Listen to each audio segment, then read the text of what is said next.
Good morning guys, Sandra here from Create in Spain. I hope you're having a good day so far. I'm having a pretty good day. It is beautifully sunny outside, which is why I have to have my blind down in front of me because otherwise it's just a bit too bright. But today I am doing some stenciling. Now I have my stencil on the base here and I want to tape it down. This is a card stencil that I just cut. And I have not put any adhesive on the actual stencil because that will defeat the purpose of making it. You'll see. Things will be explained in a little while. So my card is cut to a fraction smaller. I think this is a 16 by 16 stencil, and I've cut the piece of card that I'm going to stencil to 15 by 15. Centimetres, that is, not inches. As you can see, it is something resembling tulips. I'm going to actually emboss this before I do anything else. I'm going to dry emboss it. I'm going to put it through my Gemini and then I'm going to upgrade it. This has been run through the embossing machine, so you can see from that side it is definitely embossed, but I have not removed the stencil and I don't intend to just yet.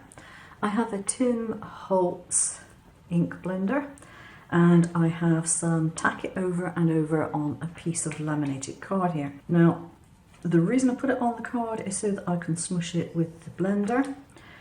You want to be very careful when it comes to putting the glue down. On these little dots I might possibly have to go in and do those manually.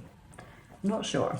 That is the trouble when you're using a glue like this. It's very difficult to see if it's actually gone through to the other side. I'm pressing firmly, so hopefully it is. If it doesn't, I'll just have to cope with that later. The bigger parts of it are a lot easier. Now, if you were doing a different design that didn't have the bits which are pointed and are likely to lift, you know, if it was just solid shapes, cut out, it would be easier. The reason I'm using the blender apart from that is so that I don't put too much glue on, because what I don't want is a thick layer of glue. I just want it to be sticky, and that's all I want. You know, I don't want 1/8 of an inch of glue on it. I just want those areas to be tacky. And that is it. Right, I am going to assume that that is okay, and I'm going to remove the tape from the back and then remove the stencil, if I could get the tape off, of course. Now you notice I'm not putting it on the surface because it's sticky on that side, so I really don't want to do that. This is the easier way of getting rid of the tape, just go through the sharp layer. Alright, and now for the reveal. I've got some bits of stick in here. There we go. And I need to get a pair of tweezers and remove a couple of bits of card that are stuck on here. I think I might have to adjust the file very slightly if I'm cutting it in paper. I've done it in plastic, and in plastic it's fine. With the paper version, the lines are just a little bit thin on this particular card, which is quite thick and quite fibrous. Those very, very tiny little lines there are a little bit on the thin side. I've got a pretty good glued image, I think. Aluminium flake. There's an awful lot in this jar. It only weighs 10 grams, but there's a heck of a lot of flakes in here. What I want to do is to put silver flakes all over this design. And that is why you don't want it to be too thick a layer of glue, because if it's a really thick layer of glue, this goes a little bit clumpy, and you literally just want it to be able to cover it. You don't want it to be 1/2 inch thick. Right, so I'm going to leave this, go do something else and come back in a few minutes when it's had a chance to dry a little bit. Right, I went downstairs and I made some shortbread dough, so this has had time to settle down, and now I can start to pounce the brush over it. The next one I'm going to do is with a makeup brush, and I'm just going to do little circles. Notice I do have a piece of paper underneath this to catch most of, if not all, the bits that come off. Now I'm going to go over it with the stiffer brush, and this, being slightly more aggressive, is going to get rid of the bits that haven't already been got rid of, that need to be removed. And then finally, go over it with a piece of tissue paper.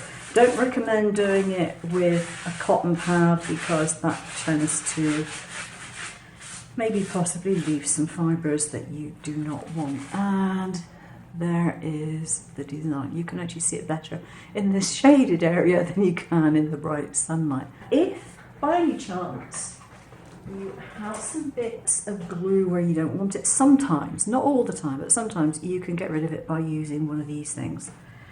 And it's just a rotating eraser.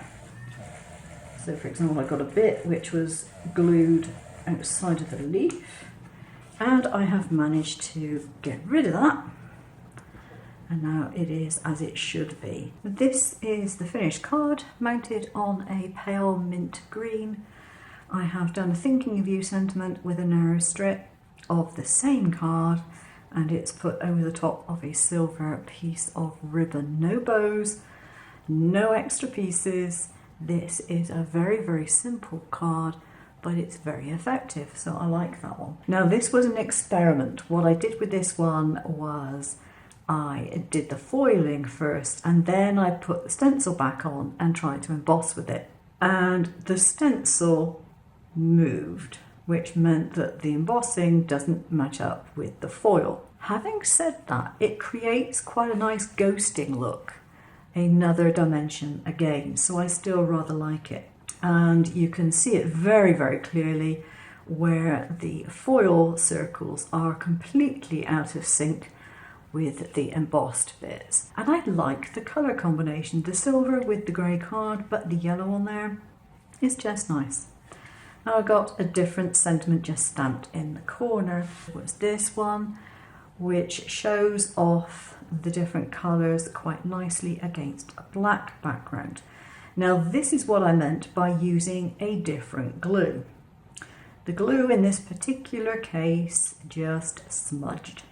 So it's not such a clean look, and the colour I like, the effect is okay, but it's just not very clear and clean.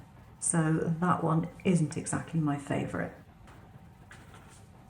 The added dimension that you get from using the stencil to emboss and then foiling over the top of it just really gives it that wow factor.